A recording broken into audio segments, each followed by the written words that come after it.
What's going on YouTube? It's Tej, back again with another video, and today we are concluding my updated 2023 NFL mock draft, and then tomorrow I'm going to be reacting to Mel Kiper Jr.'s latest mock draft. So an exciting couple of days, and we're going to go ahead and close out this updated mock. I'm going to go ahead and showcase the best players still on the board before we get into round 3. But before we get started, be sure to hit that like button if you enjoyed today's video, subscribe if you're new and want more mock draft content, and as we go along, be sure to leave your thoughts down below in the comment section. Who do I have going too high? Are you shocked by some of the names still on the board? And of course, who's your favorite team? And did you like the picks that I gave in today's video or for the entire weekend's worth of videos? Love to hear your thoughts and your feedback down below in the comment section. But let's go ahead and get things started with the Chicago Bears. We've added interior defensive lineman, interior offensive lineman. Pretty clear what my focus has been up to this point. But now let's go ahead and add that wide receiver. I'm a big Parker Washington guy. He was wide receiver 7 in my updated wide receiver rankings. And I just love a blend of good enough athletic ability, solid route running, and then some sprinkle of really nice contested catchability and the ability to go up and get it. I underestimated that in Jahan Dotson's game, and I don't want to make that same mistake 2 years in a row. And I think Parker Washington kind of perfectly slides in that slot spot. I've had Jackson Smith and Jigba go to the Bears early second round. Since he was already gone, this is kind of the next best version of that. I think you can slide in Washington to that slot role. You keep Claypool, you keep Mooney out wide, and then you have the big physical guy who can touch the field in Claypool, the speedy guy who gets open deep down the field, but also good after the catch in Mooney. And then Parker Washington does a little bit of everything, brings that contested catchability, and then Velus Jones kind of has that gadget. All of a sudden, you look at those four, and it's like, okay, they can win in a variety of ways, which is obviously going to be key for OC Luke Getsy and, of course, for a quarterback, Justin Fields. Next, the Houston Texans. I'm going to take Gervon Dexter here at 65. I just think that there's a place where I could have him go. This is one of the best landing spots for him. I'd love to see what DeMeco Ryans could do with his potential, because he's a guy in Florida that, like, you see the size, you see the athletic ability, and you see it, but only in flashes. It's not even full drives or full games. It's really just kind of a play here and a play there. So too inconsistent for my liking. I'm a little bit lower on him than most, but I understand why people get excited about him. Furthermore, like, Houston needs an answer there on the interior defensive line. So at 65, take a big swing of the bat, go for the home run that is Gervon Dexter. If it doesn't work out, it's not like it's not like it's going to cost you a Super Bowl next year, right? Like, you have time to be able to fix that concern. With these contenders, I talk about, okay, well, if a problem arises, I want to have an answer right away. For a team like Houston, I guess we could say Arizona with the next pick, if you have an issue, it's like, okay, cool, that's something to note. Let's take into account of that next offseason or the offseason after, or maybe we could do something inexpensive at the trade deadline, something like that. But you're thinking about the big picture, and it's like, okay, we'll get to that. For contenders, it's like, how do we fix this right here, right now, because we need to win games. So for Houston, it's like, if Dexter works out, awesome, huge upgrade on that D line. If he doesn't, then okay, we got another offseason. We'll take another swing of the bat. Next up, the Arizona Cardinals at 66. I'm going to go Julius Brents here. The 6'4" corner that, a year after Tariq Woolen, was all the talk of being this tall project corner. Julius Brents gives you that size. Maybe not as high end of an athlete, but he's also not as much of a project, right? Like, played at Iowa, was really good in his zone defense. Transfers to K-State, looks really good in both man and zone. Like, this is a guy who, I don't want to say fully polished, because at 6'4", fully polished, he's going a lot higher than 66, but much further along than Tariq Woolen was as this wide receiver converted to play corner. And I think here for Arizona, that's a really interesting add to that position. And hopefully you get Byron Murphy back during free agency. And, him and Brent, I think, can make for a really solid outside duo. And I think adding that size is always something that's alluring to NFL teams on the outside. And this is a big corner class. There are a ton of 6'1", 6'2" corners. And then Julius Brent's there at 6'4", kind of towering over them all. I think it's an interesting project. And, the more I think about him, the more I watch, the more I like him. So he slowly but surely kind of nudged himself higher and higher up the board. And hey, depending on how he does at Indy, he could be in for an even higher rise up my boards. Let me get to 2 picks for the Denver Broncos at 67. Let's go Andre Carter II. Like, this is a guy that I pretty much had in the top 50 in almost every mocks. And if not in the top 50, he's off the board before the end of the second round. So great value here. And I do think, I don't think the Broncos' number one need is edge, but I do think the value here presented a really interesting opportunity. And I also think, like, he's just an edge rusher they don't really have right now. Like, Randy Gregory isn't 6'7", 260 and plays with the strength of Andre Carter. Brandon Browning showed flashes last year. I don't think he really has that type of strength in his profile either. And Nick Benito certainly does not. He is a, finesse DPR as of right now for the Broncos. So adding one more guy in the mix with a different ability and a different way of winning, I think is a worthwhile add here. And I think 67 is a great spot to take a shot on Andre Carter II. Then here at 68, let's go Matt Bergeron. I've been having this pick a handful of times in the last few mocks, and he's just solid. He's stable. He's good at a lot of things. Not great, but I feel confident about his ability to get on the field and be solid, right away. And maybe he does profile a little bit better as a right tackle because of the two areas, pass protection or run blocking. He's probably a little bit better as a run blocker, and he does play with pretty good strength. So I could see a situation like Denver and how they present him a starting opportunity at right tackle maybe is the best thing for him. And then, you're not asking him to be a bookend left tackle for, a contender. You have Garrett Bowles. So I think the job, quote unquote, a little easier coming from a guy who has no NFL snaps at offensive tackle, but, it feels a little easier there on paper. And I think that's a good value and a good spot to take him. I've seen him go as high as early second in a handful of mocks. So to get him at 68 is pretty good.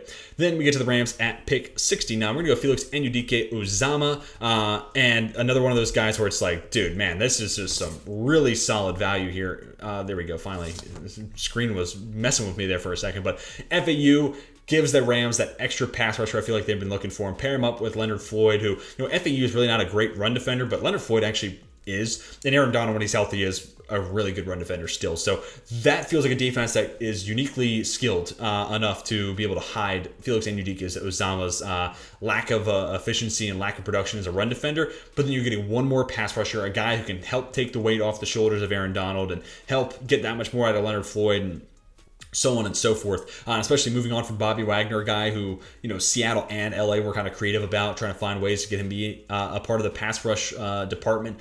I think, losing him makes this need that much more evident. So getting another pass rusher and getting a guy like Felix Anudike-Uzomah, who I've had go in the top 40 in other mocks, get him here at 69 is nice.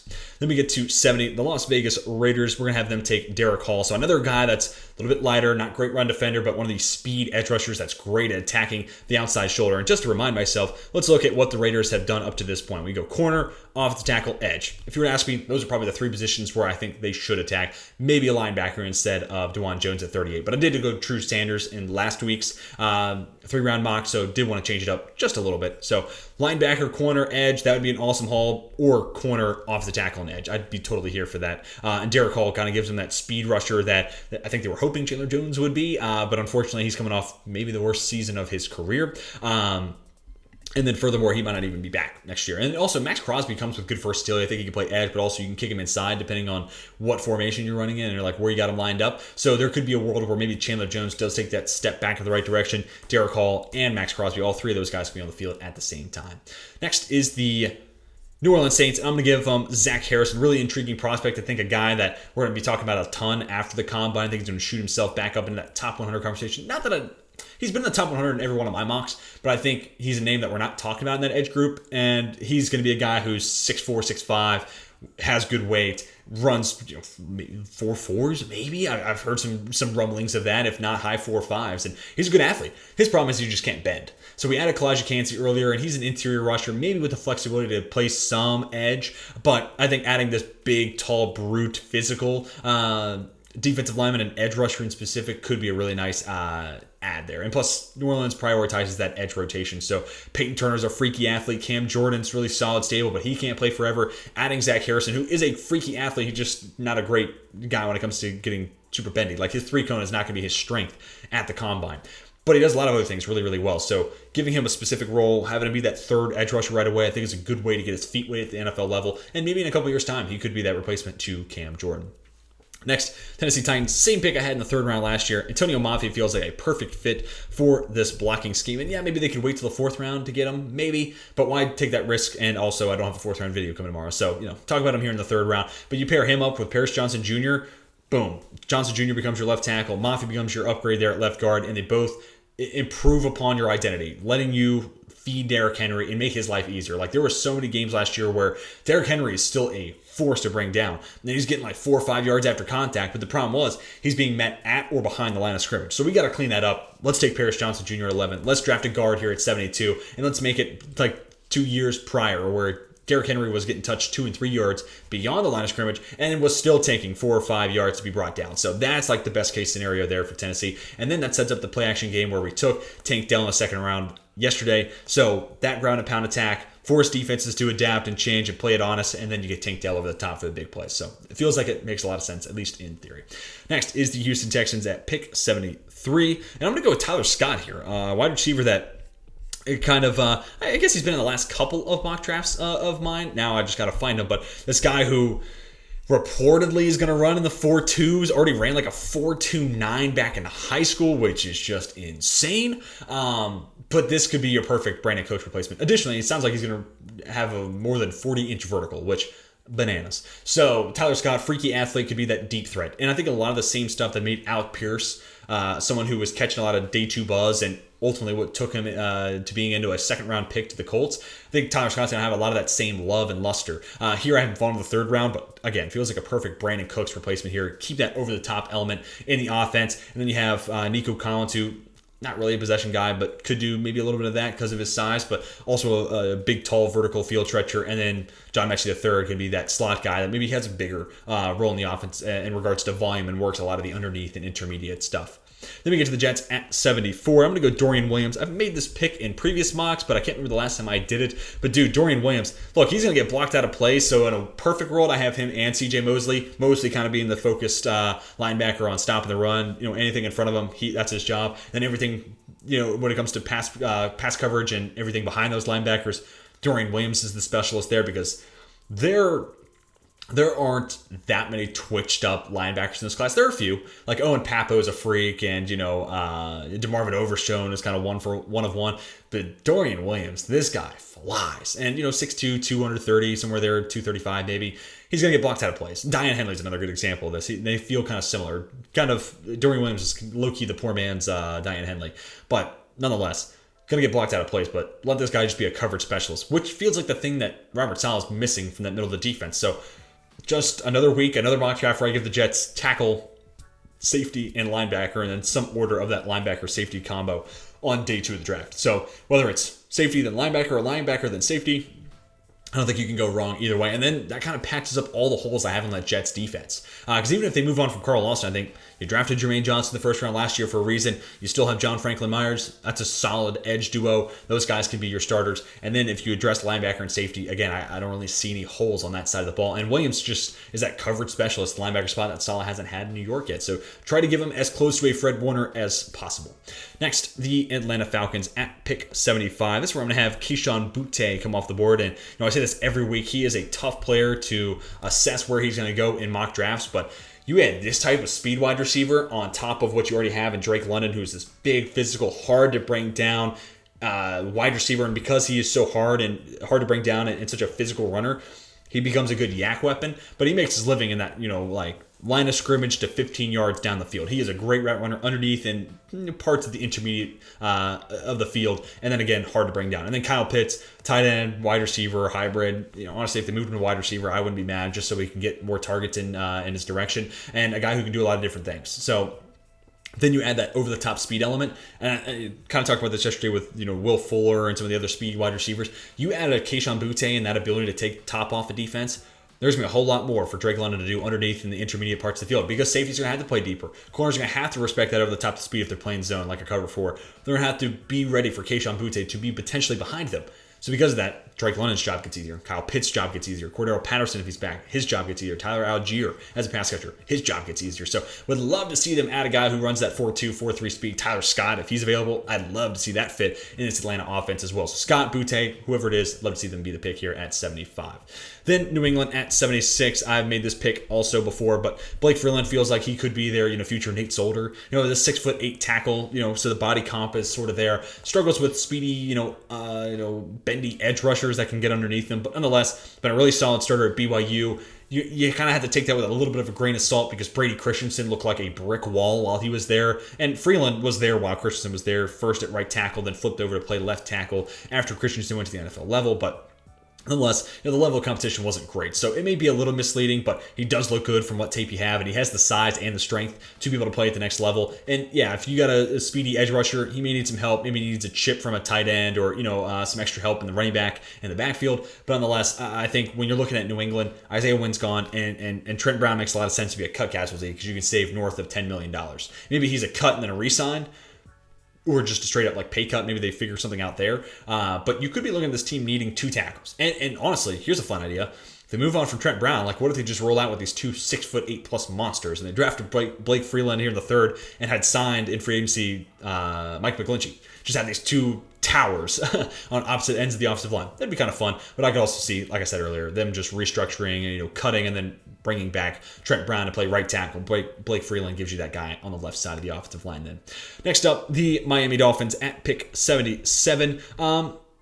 I'm going to go with DJ Turner here. And apparently DJ Turner's 3-cone is going to be insane at the combine. So this is one of those guys, and for a specific drill, that I'm like, I need to make sure my eyes are on a TV screen to see DJ Turner and his 3-cone, because there have been a ton of hype made up about him. But honestly, that Michigan secondary was really, really solid last year. DJ Turner was a big part of it. Solid size, right around 6 foot, right around 190 pounds, and coming off a really good season. And again, that 3-cone apparently is going to be insane. And I think he'll run a good 40 too. So I think we're going to have a good blend of size, production, and the athletic ability. So you check all 3 of those boxes in at least a solid way, you're more than deserving of being a 3rd round pick. And for Miami, it's like you could part ways with Byron Jones post G1. I think it saves like a little over $13 million against the cap. So that would be pretty incentivizing to make that move. And DJ Turner, especially with that change of direction and that type of fluidity and a zone heavy Vic Fangio defense, sign me up. I want to see that. Then we get to the Packers here at pick 78. I'm going to go something a little bit different, and you could view this as kind of doubling up with what we did with Nolan Smith earlier, but Tuli Tuipulotu, I just think they could use another interior guy. Yeah, they drafted Devontae Wyatt last year, but like Jaron Reed, Dean Lowry, like neither one of those guys are long-term answers, and you only got one of those guys last year in Devontae Wyatt. So I think adding a Tuli Tuipulotu just gives you that much more juice in the pass rush department. Now, I understand we've gone 2 picks on the defensive side, only 1 on the offensive side, but that's kind of just leaning into what Green Bay's done over the past few drafts, and basically since Aaron Rodgers got to town. But nonetheless, you're a good football team, and the NFC North's up for grabs. And if Jordan Love looks as good as he did in that 4th quarter against the Eagles, and they get steps forward from Watson and Dobbs, and we added that tight end to the mix as well, this offense could be scary, and there could be a lot of teams trying to, having to pass the ball a lot, playing, keep up with Green Bay, just like they have with, the Rodgers and the Brett Favre tenures, right? So adding a Tuli Tuipulotu into the mix on top of Nolan Smith is really, really enticing. And, Nolan Smith, I think right now, high-level run defender, eventual replacement for Preston Smith on the edge. Tuli Tuipulotu, I think, could have an immediate role just as like a Dean Lowry replacement. Devontae Wyatt steps in, and the Jaron Reed role. Boom.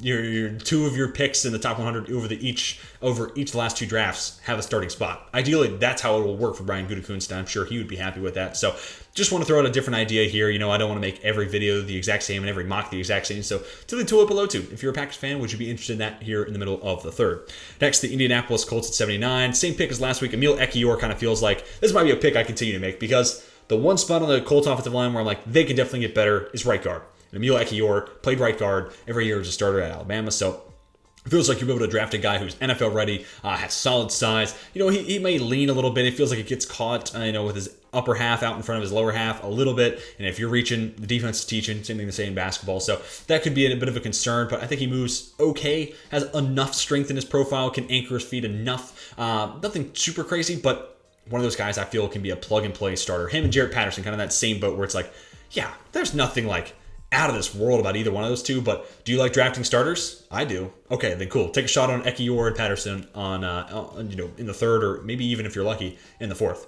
Next, the Pittsburgh Steelers at pick 80. I'm gonna go Henry To'oTo'o, and I think this might be as high as I've had To'oTo'o go. And that's not because I hate the guy. I've had some people comment in videos being like, where's Henry To'oTo'o? Hey, where's Noah Sewell? I hear you. I'm definitely a little bit lower on Sewell. I think he's more of a day 3 guy, but hey, this next team up on the clock here, if they want to add him on day 3 just to pair him up with Penei, that'd be awesome.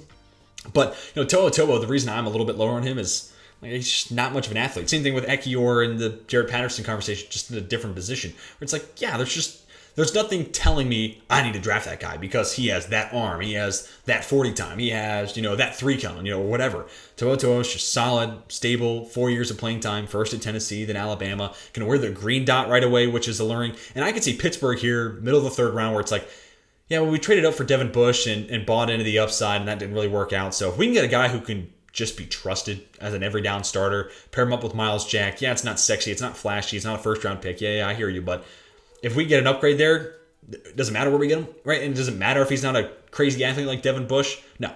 So I could see them going to Henry To'o and kind of have him be the Mike in the middle of the defense. Him or Miles Jack could potentially wear the green dot. And I just think Pittsburgh could opt that safe route here in the third round and get an upgrade at linebacker. Next, Detroit Lions at 81. That's where I'm going to go safety, Sidney Brown. So we've gone edge, we've gone corner, we've gone interior offensive line, and then linebacker. So we're going to cap off the defense with, D-line, corner, safety, linebacker. Awesome. And then we also added a guard into the mix as well. And Sidney Brown, you pair him up with Kirby Joseph. That would be an awesome story, reuniting those Fighting Illini safeties. And, you also have Tracy Walker in the mix. Don't forget about him. That 3 safety set could be really fun. And I love teams that run 3 safety. I go back to, that Chiefs-Bucs Super Bowl. That was something I talked about a ton. I was like, dude, the Chiefs use 3 safeties with Sorensen and Thornhill and Tyrann Mathieu. And the Bucs, they got Winfield, they got Whitehead, and then they have one other guy whose name's escaping my head. But you get the point. And those 2 teams win the Super Bowl. This is going to be a trend that teams copy. You haven't really seen it fully play out, but you're starting to see big nickel more and more often. And I think Aaron Glenn as the DC could incorporate that. And maybe it's Sidney Brown, that's that guy that plays in the box. Maybe it's Tracy Walker. Maybe, it's Kirby Joseph just flying around and being a menace for quarterbacks. To me, I'd want it to be Sidney Brown, and that's a really interesting role because this guy can hit hard, he can fly around the field, and I think there's some coverage ability there as well. So I think a really good value here. I've had him go as high as the Lions at 55. So to get him here at 81, I'd be happy about that if I were a Detroit fan. Next, the Tampa Bay Buccaneers at 82. I'm going to have some quarterbacks come off the board now just because I do think there are going to be 2 quarterbacks that go somewhere on day 2. Let's start with Hendon Hooker for Tampa Bay. Apparently, he's crushing the interview process, specifically at the Senior Bowl and down at Mobile. Obviously not throwing right now, but this could be a guy if he continues to crush in that process, crush on the whiteboard, right? Then he could continue to be in this, second, third round conversation. I've heard some people say that, hey, he's moving his way back into that second round conversation, which is interesting. So for Tampa Bay, if he's on the board here at 82, do you take a shot on him if it's, Hendon Hooker or Kyle Trask? I think you do. So if you're not bringing in a Derek Carr or any other veteran and you're just looking to add another guy to the roster, Hendon Hooker feels solid because maybe you give Kyle Trask a few games and then it's hey, Hooker's healthy. Let's see what he's all about. And I think Hendon Hooker, I'm not as high on him as a lot of others. I have Tanner McKee over Hendon Hooker in my quarterback rankings. But it's because I think there's a little bit more special within Tanner McKee because he's coming from a bad situation. He's a really accurate passer, and maybe in a different situation he thrives. Hendon Hooker, I feel like I've kind of seen the best. He was in an inflated Josh Heupel offense. He's now 25 years old, and he's got injury concerns. And when you dominate college football at 25, I just don't take it as impressive as when you do it at 21 or something like that. And, the same can be said about Will Levis. Hey, redshirt senior. Why was that guy not at the Senior Bowl? That's a different topic for a different day. I think I might do a video about that, actually. But nonetheless, why weren't you dominating at that age? Fair. But Hendon Hooker's even older. So, anyways, to get back on track here, this could be, the route that the Bucs take if they only have Kyle Trask and Blaine Gabbert under center, or Kyle Trask and some other mediocre veteran. This could be a way of adding another guy in the mix. And, dude, as a facilitator, I think Hendon Hooker could be that. So, I've kind of crapped on him. So let me give some positives here about Hooker. Despite not me being crazy, I do think there is a world where he could just be a facilitator, a field general. And it's hey, dude, I got Mike Evans on the field. I'm just going to give him the ball. Hey, I got Chris Godwin working the slot. He's open. I'm going to give him the ball quick. And they got a decent offensive line. I know it wasn't great last year, but I think it could be better this year. Changing the offensive coordinator position. I could see Hendon Hooker being, a solid, stable, facilitator, field general type. Maybe not the guy who creates and wins you games, but can run the offense at a pretty high level. And if you get that guy who is solid on a rookie contract, the Bucs can be right back in contention in the NFC South. Because you got a cheap quarterback who can run the offense, and that's as big of an advantage as there is in the NFL. Anyways, long tangent aside, let's talk about the Seattle Seahawks. A little something different. I haven't gone tight end yet for Seattle, but I'm going to go Sam Laporta. He's my tight end 5. Yes, tight end 5, and the Kraft comes in at 6. Laporta's not an insane blocker, which may deter some Seahawks fans here, but really good athlete, really solid catching the football, pretty good route runner, and was a big part of that Iowa offense. And it feels like he gives you a guy at that position that long-term, 3 or 4 years down the line, can still be in that position. Obviously, you got a 4-year contract here. Can be that guy and that answer at that position long-term. So it's something a little different here. Haven't done it quite yet in mocks, but it adds one more receiving threat to that team too, which, as if they needed any help. You already got DK Metcalf, Tyler Lockett. That's one of the best receiver duos that nobody talks about in the NFL, other than everyone talks about Metcalf. Nobody wants to, put Lockett in that conversation as well. But all the same, they have a really good duo. And we're going to add another pass catcher with their last pick at pick 100, which they got in a trade with the Giants from the round 1 video. Next up, the Miami Dolphins. Easy one here, Devon Achane. We give him the fastest tight end in this class in Luke Musgrave. And now I'm going to give him the fastest running back and maybe the fastest player in this class, Devon Achane.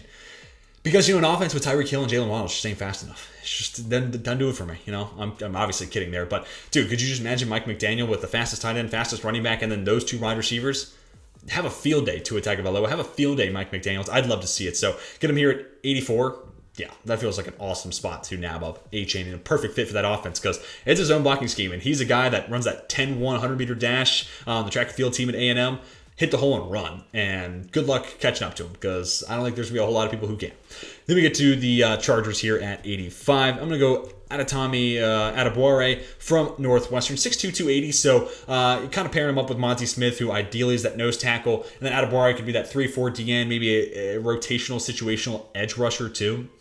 And I could even see a world where Adebawore, he's 280, but maybe they change his body a little bit and he does become more of an edge. And maybe Joey Bosa becomes that guy you move inside a little bit, or Khalil Mack for that matter. Like, I could see them getting creative there in Los Angeles, moving one of those two stars inside. That way they can have Adebawore, Bosa, and Mack all in the field at the same time. So we got that high-level run defender earlier on day 2 in the round 2 video with Monty Smith. Now let's go find that 3-4 DN with some potential to play on the edge. And Adebawore, a guy who played all over the D-line at Northwestern, looked really, really good at the Senior Bowl, felt twitchy. And was a guy that kind of bolstered his stock a ton there in Mobile. So really excited about his prospects and to get him here mid-day 3. I think mid-round 3. I think it's a solid value for him.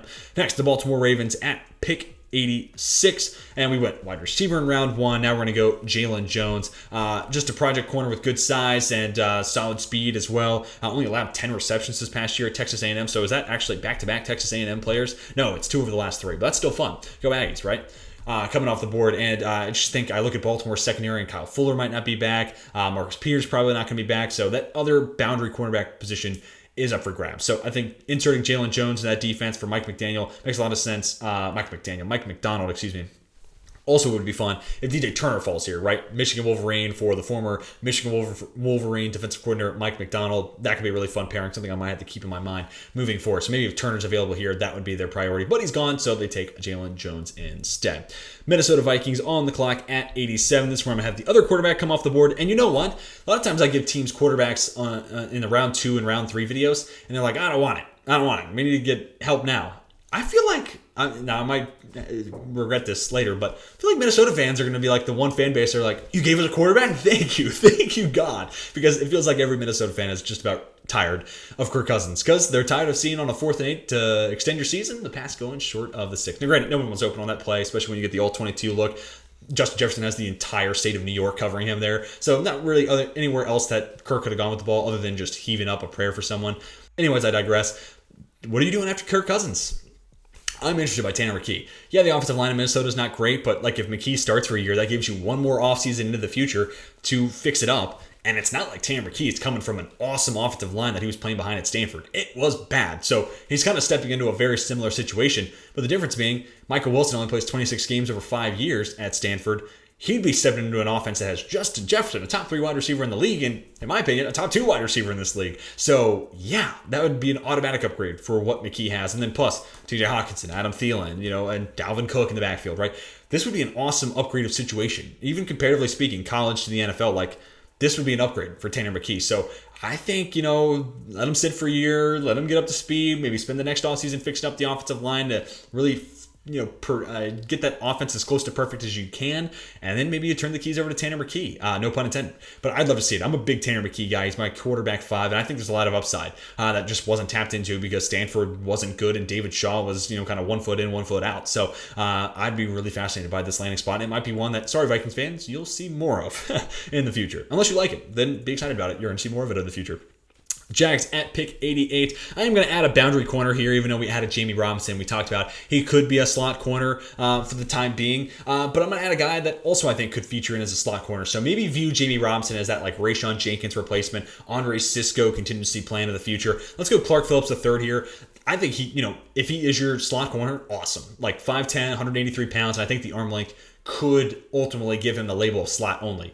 But with how good Darius Williams looked last year after moving to the outside late in the year, I'm all in. And if you could draft a high-level slot corner that came from one of the best defenses in college football and was a big reason for the Utes being one of the best defenses in college football a year ago, jump on it. Have him be your nickel corner. Williams plays on the outside. Then you have, Tyson Campbell is a superstar in the making. And then, again, Jamie Robinson maybe is your Rayshawn Jenkins replacement, allows you to save some money next offseason, or just in case Andre Cisco doesn't take a step forward, Robinson becomes your free safety, which is the position he played the most at Florida State, just ever so slightly over strong safety. So love this fit. Focus on the secondary, and like, the Jags are a good football team. If you were asking me right now, they're my pick to win the AFC South. So a lot of teams, specifically in that division, playing from behind. So let's go ahead and bolster that secondary wherever we can. Then we get to the Giants at 89. Only one third-round pick in today's video for the Giants because we had to move up and take Jordan Addison at 20, which you see on your screen now. But here at pick 89, let's go ahead and take Jaret Patterson. Let's solidify one of those last two offensive line spots. Patterson can play guard or he can play center. So whether he's the Josh Zudu upgrade, which he's only going into year 2, maybe there's still some excitement about him in that building, or maybe he's your Feliciano replacement as he hits the open market and wasn't that great at center. Feliciano had never played center until this year too. So to bring him back and play him at guard, I wouldn't be opposed to that. Patterson plays center. So a lot of different possibilities you can explore here because Patterson does have that guard center flexibility. Again, nothing flashy, nothing that says, dude, Jaret Patterson, you got to take him in the top 50 because he's not that type of an athlete. And solid size, solid strength. You know, he's just good, capable, multi-year starter at Notre Dame. That type. And I feel confident in being able to draft him here at 89, get a starter either at center or at left guard, which for the Giants, that's awesome. Then we get to the Cowboys at pick 90. Let's go with DeMarvin Overshown. Definitely a little bit of a project, but, you know, get to keep the, the Dallas kid, or excuse me, the Texas linebacker in Dallas, keep him in state, which is fun. But, you know, the safety turned linebacker, great size at 6'5", 240, maybe 245, and flies around the field. Really cleaned up as a tackler this year with the Longhorns, which was a huge point of concern. He was a preseason top 5 linebacker, but that was a huge projection on my part. But he cleaned up the tackling, which makes me feel pretty good about my projection there. Now, does he need to become better at playing linebacker, like filling in run lanes? Absolutely. But there's nothing saying that, hey, he's cleaned up his tackling. There is still room to grow, and he's taking strides in the right direction. I want to buy into that, especially if I can get him at 90. Again, safety turned linebacker. He'll fly all over the field. Pair him up with Leighton Vander Esch. That's a freaky athletic linebacker duo, and it's also a step in the direction to keeping Micah Parsons full-time at edge, which I say this in every mock draft. That is something I'm prioritizing this offseason if I am Dallas.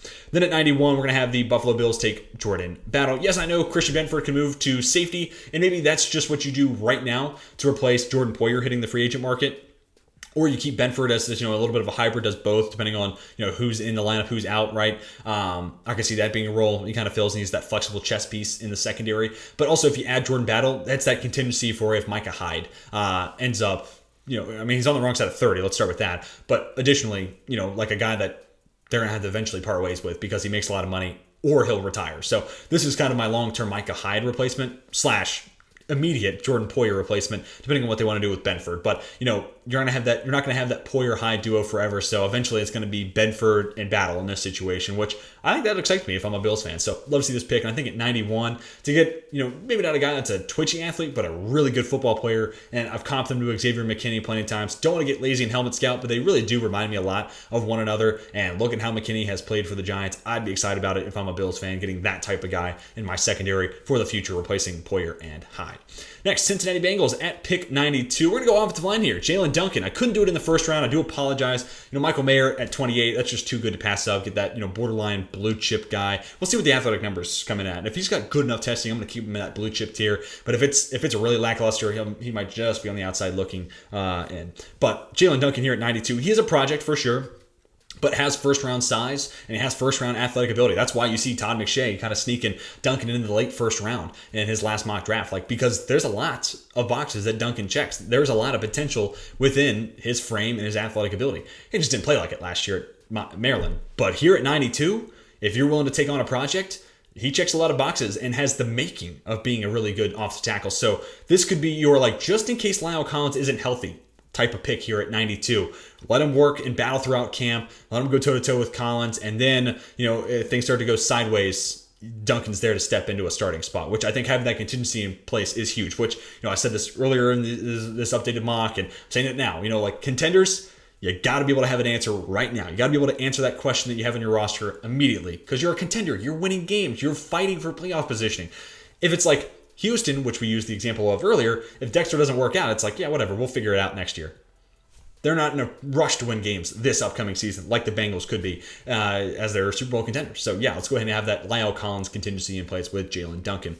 Next, Carolina Panthers at 93. I'm going to go with a little bit of a fun route here. Let's go Zach Charbonnet and pair him up as the power to Chuba Hubbard's speed and dash, So I think that makes for a really nice 1-2 punch, but also that offensive line taking steps forward. Charbonnet behind that offensive line, I mean, it might be 2 to 3 yards before he's touched, and he is a guy who is violent and strong enough to be able to go for another 4 or 5 yards after contact. He kind of has that, I don't want to say Derrick Henry because then everyone's going to say, oh, TJ's saying Zach Charbonnet's Derrick Henry. No, not what I'm saying, but he does have that power ability in his profile, and also a guy that he may not have like the shiftiest skill set, but that first cut, he'll only give you one cut, but that one cut ability is pretty good, and I think he'll end up running 4.5, so you have enough speed, one cut ability, but strictly one cut, and then obviously a lot of power too. And he kind of looks like a Big Ten running back that was playing at UCLA. And I think, adding that type of body type off of Chuba Hubbard makes for a really interesting complement in that backfield for Carolina.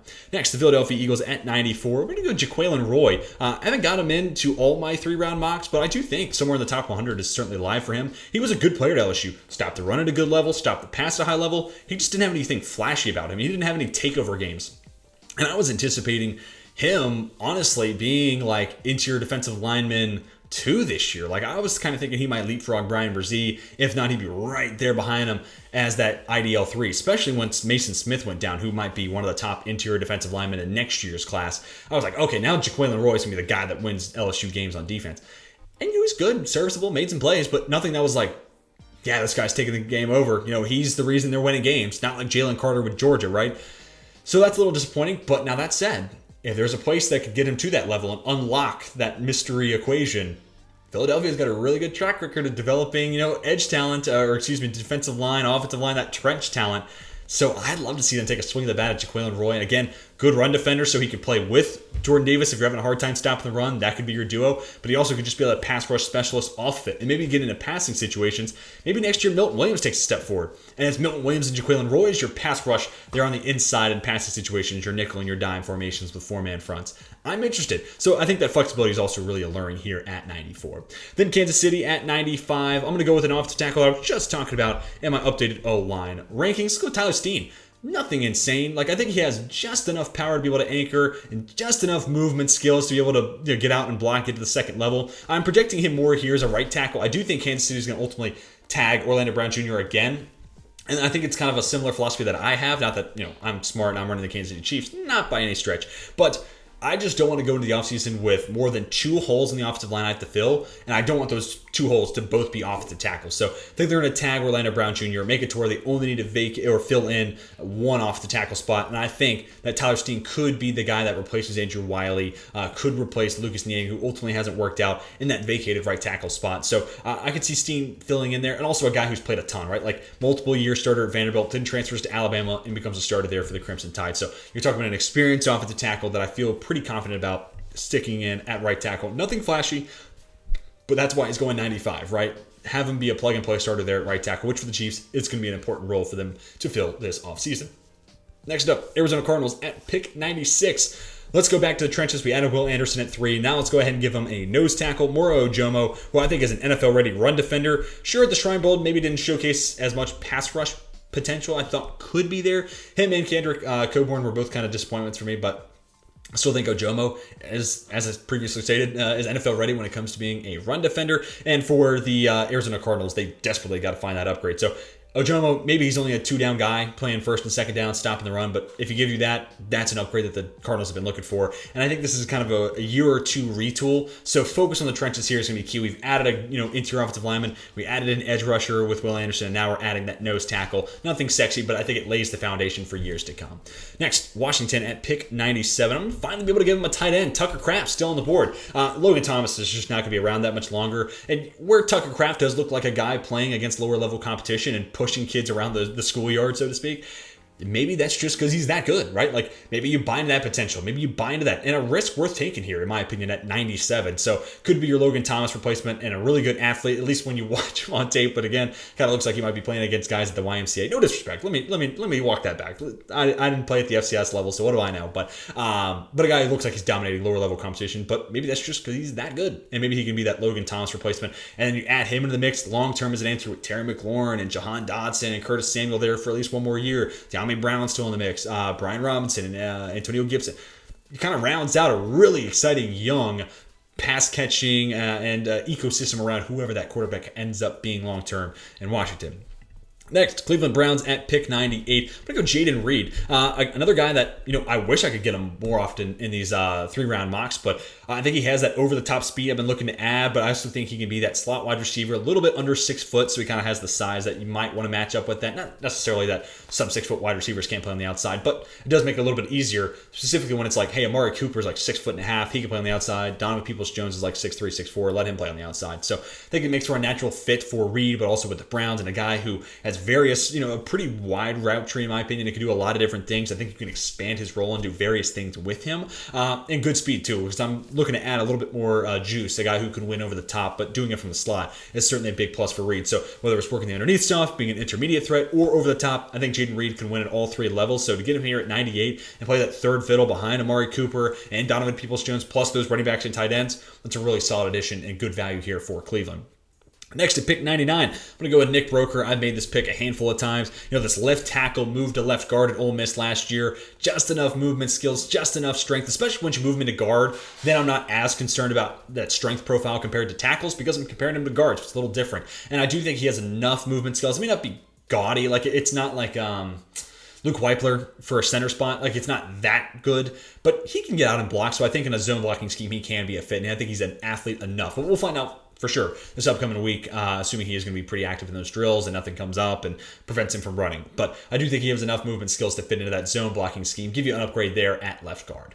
Then we get to Seattle at pick 100. This one I have Marvin Mims come off the board. Mims has kind of been lockstep between either 98 or 100 here. And here I have him going 100 to be that slot wide receiver for the Seahawks. Man, have him fill in full time as that slot wide receiver role. I think a role that Seattle could really bear to add. As much as I do like Lockett, and as much as I do like Metcalf, I think they could use that third guy. And unfortunately, Eskridge really hasn't worked out. And kind of like we were talking about with Jaden Reed, I beg your pardon.